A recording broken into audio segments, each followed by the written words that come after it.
Hey there, this is a video directed at the people that I'm talking with about possibly thinking about buying this set of Northumbrian small pipes from me. I've explained in our email exchange what the provenance of these things are, and the moment I saw them, I was extraordinarily impressed because I've handled classic instruments, instruments made by Robert Reed and the great makers of before the last century. Robert Reed was around 1802 thereabouts, and the story that I got from the fellow whom I bought him from said that he'd commissioned these because we see a stamp, we see David Burleigh's stamp on the key in the usual spot, and over there his maker's mark, and using the old man's zoom, serial number 255, I think it's 0. If we pop the key out, it's 0, which would tell us the date of that piece. But so the story that I had from the fellow that I bought him from was that he has a full ivory set made by Robert Reed, and he commissioned David Burleigh, to make an absolute identical copy of it, so that he would have a backup set, because he's a touring musician, he's a professional piper. And that would explain, because I've handled several sets of David Burleigh's, and I'm not going to throw a lot of shade on him right now, but he has been criticized in the past about stuff leaving his shop that should have been worked on a little bit more, but if this is his work, this is absolutely a masterpiece. It's a masterpiece in any case, because what we're looking, just starting with the drones, you'll notice that all of these ferrules are tapered. That means that they've been cut, and you can actually see the fine join there where they've been soldered together or brazed together. So this started off as sheet, which was precisely cut to shape, hand formed into a cone, right? They're tapered. That's tapered as well. This, to me, looks like this is a tuning bead. You can see the holes lined up in there, and there's a bed of cork in there, and you just turn it, and that renders it airtight. Now, the person I'm speaking to already knows this, of course, but you, with a Northumbrian pipe, and I'm going to explain this stopper feature in a minute, and this is natural material, by the way, you close the end and open the tuning bead, and you get usually one note up the scale, or possibly more. But that's tapered as well. But the interesting thing I find is this tuning bead is different workmanship. This was a different artist. These two pieces were made by a different person. The rest of it all matches, but could that have been made by David Burleigh? What I really think is, I think he took an older set and refurbished it, right? Because I think this tuning bead, as with this tuning bead here, originally was ivory, but ivory splits and breaks apart. Another clue we have here is that the ivory has a turned band, a recess, for this small brass collar, which I've just used a piece of linen thread to connect to the drone stoppers, because you see this is the older method of stopped drones.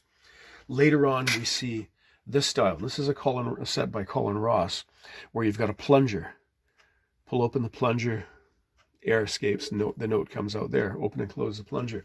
But this is the earlier style. So, you can, somebody later in history can always make a copy of something earlier in history, but this looks really authentic to me, right? So there we are. We have tapered ferrules. The turning on this instrument is absolutely remarkable. Now, unfortunately, when this thing came to me,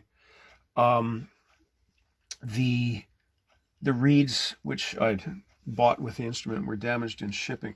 So I asked a friend of mine who's a pipe maker and restores pipes, and he's done quite a bit of work for me over the years.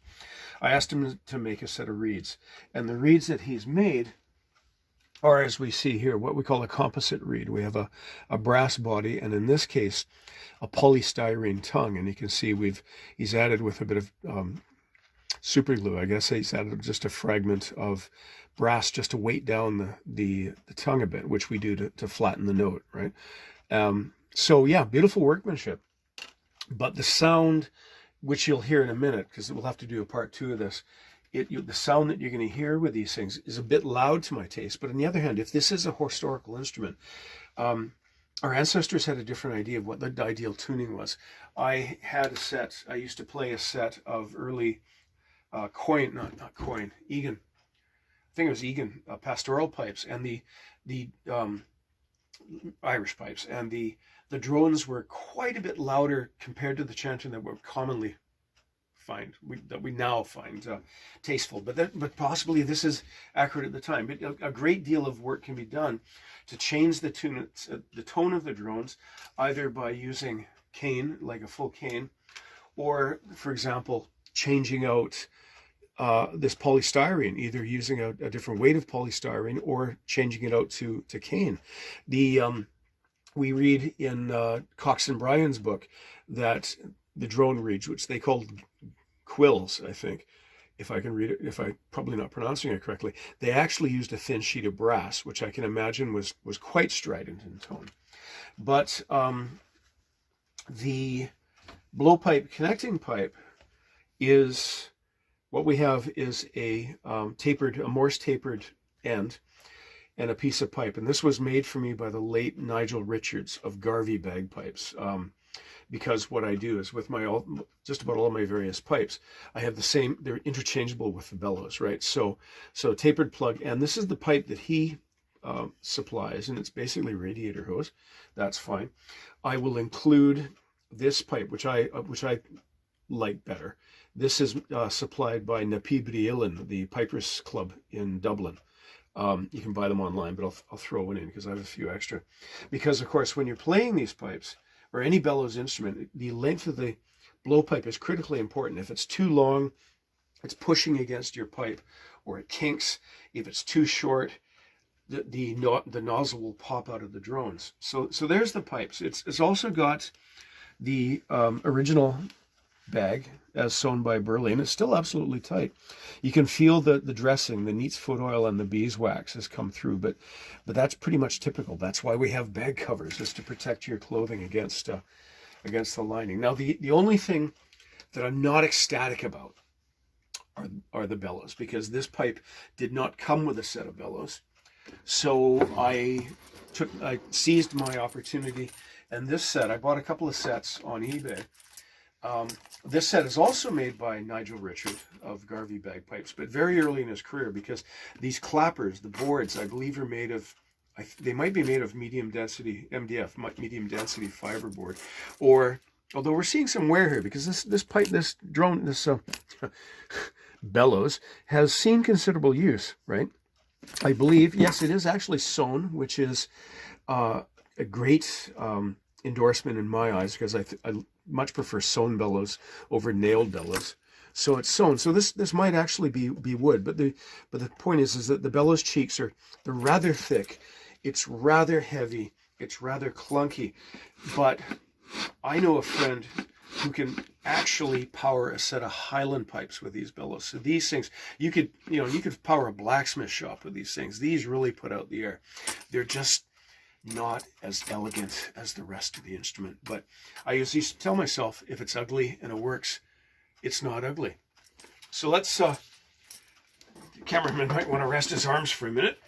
So here we are for part 2. The videographer kindly shut the camera off because there's no elegant way to put a set of bellows on. So he spared you that particular sign. So it's strapped on. Now, I tend to wear bellows very high because I played the Highland pipes, and I was an army piper for many years, and I always try to keep things well up into the oxter, the armpit.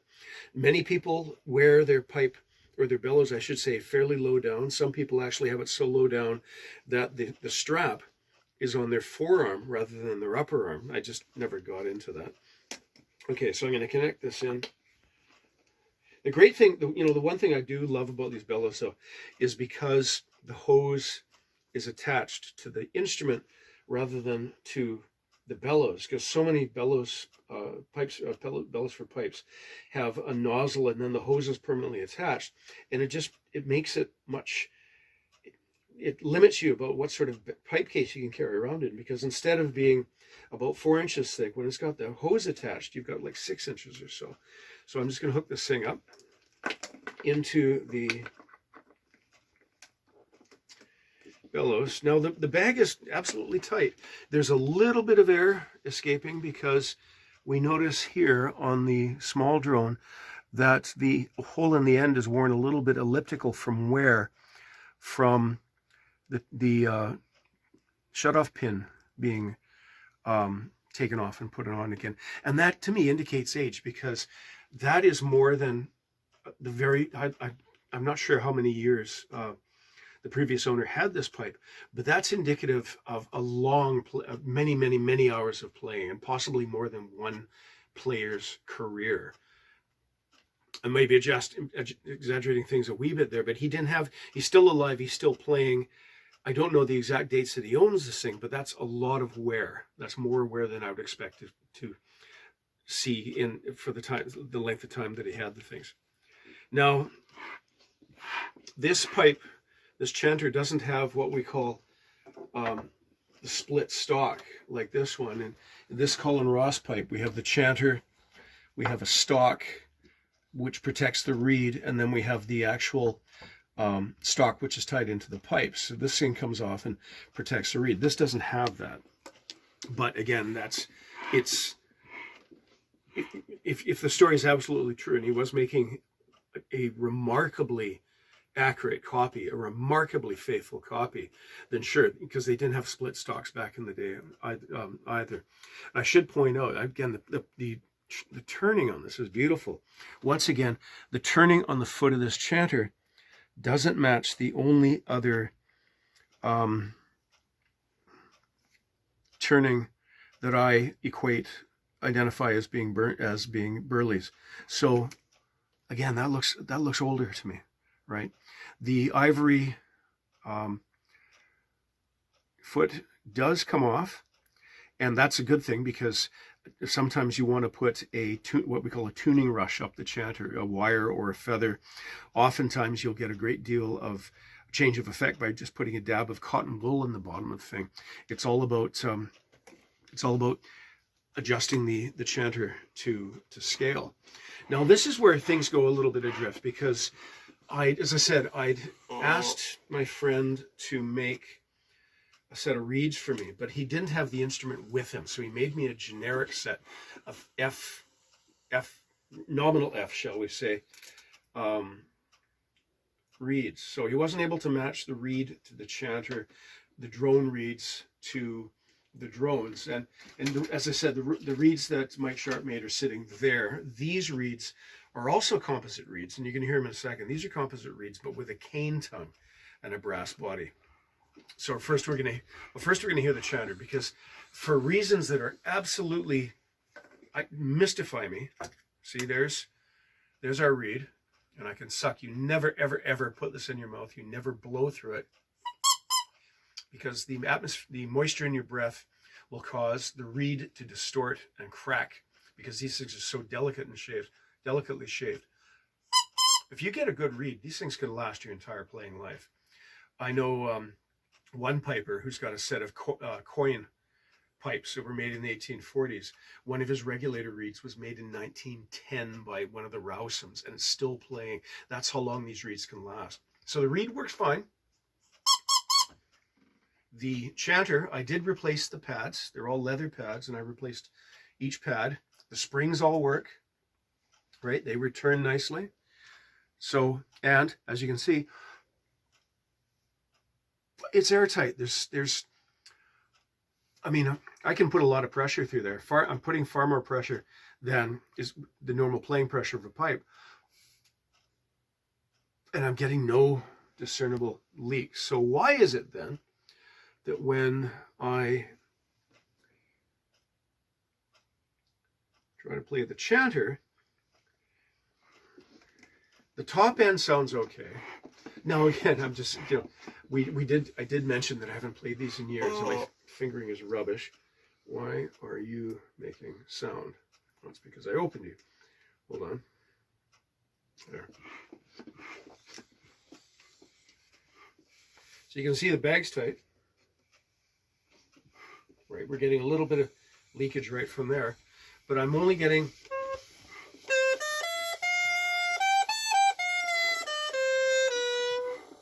and that's where things go adrift, because the reed isn't sounding for the bottom hand, and I can't understand why. I showed this briefly to Dick Hensold when he visited my shop about a year ago, and he thought it was puzzling. He said that he could figure out how to do it, but he couldn't stay. He had a gig to go to. So there we are. We've got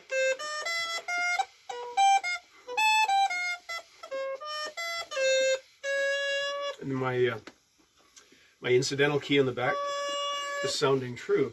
So I have to think it just needs a new reed, because if the top hand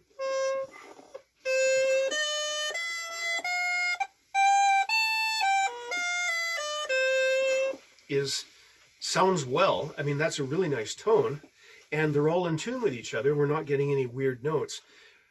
I have to think that the rest of the instrument is going to be equally in tune, right? If I had somebody in town, because I'm absolutely hopeless with these reeds. I'm fearless with Highland pipe reeds, but I'm absolutely a coward when it comes to adjusting these things, because I'm afraid I'm going to break it. So there we are. If we have someone who's more knowledgeable than I am confident that the instrument, if the top half sounds so beautifully, I have to think the bottom hand does as well. So let's take another pause. And then... So here we are with the drones. I'm this sort of instinctive piper, or sort of intuitive piper that never gets around to learning the names of the notes. So the bottom two drones.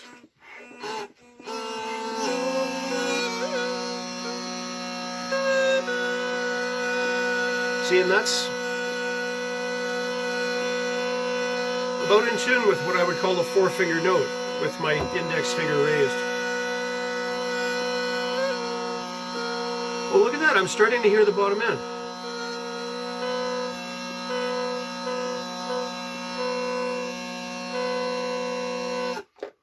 Interesting. Okay.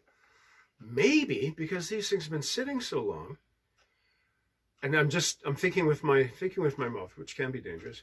But if someone was to learn how to enter into learning how to play these things, of course, learning bellows control and bellows and bag pressure is vital. In fact, one of my mentors, Dick Hensold again, told me that with his practice, because again, he's another professional piper, plays every day, and with every practice, he spends 20 minutes of his practice just doing bellows and bag technique to keep the sound perfectly even, because that's one of the challenges when you're playing a bellows instrument, is you're using gross muscles. The big muscle activity up here is you're moving back and forth, but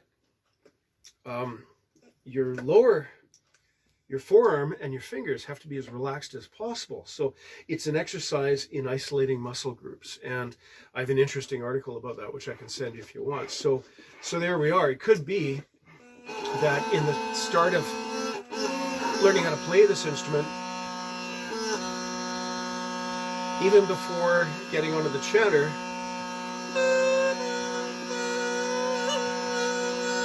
by just sounding one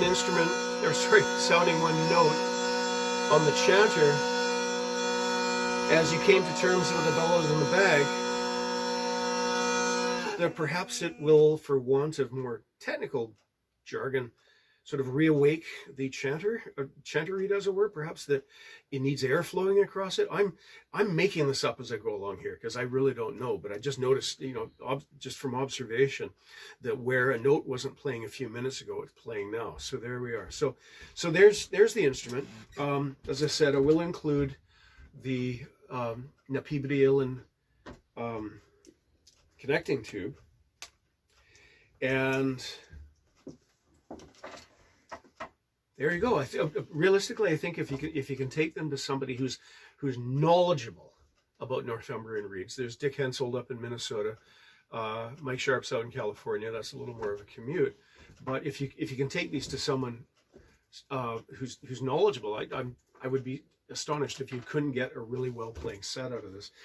And on top of that, a beautiful set, and possibly possibly an historically significant set, because this workmanship is exceptional. This is, you know, I should also mention, I was showing this to Alan Jones of Montreal, who's another expert. I'm not saying I'm an expert, but he's an expert. And he agreed with me. He was of the opinion that this could very well be a much older, the drone's at least a much older set, paired either with a Burleigh chanter, in which case Burleigh absolutely kicked it out of the park and produced workmanship that I've never seen the equal for before or since, or took an earlier chanter and rekeyed it. Because as you can see, the detail of the pads, again, they're hammered, right? They're forged rather than cast, which is what he did in his later work. You sort of see that sort of Maltese cross effect. That is the cold brass, or not completely cold, but brass being hammered and forged to shape. So there we go. I'll post this publicly, because why not? And I'll invite your comments and the continued discussion through email. Thank you very much.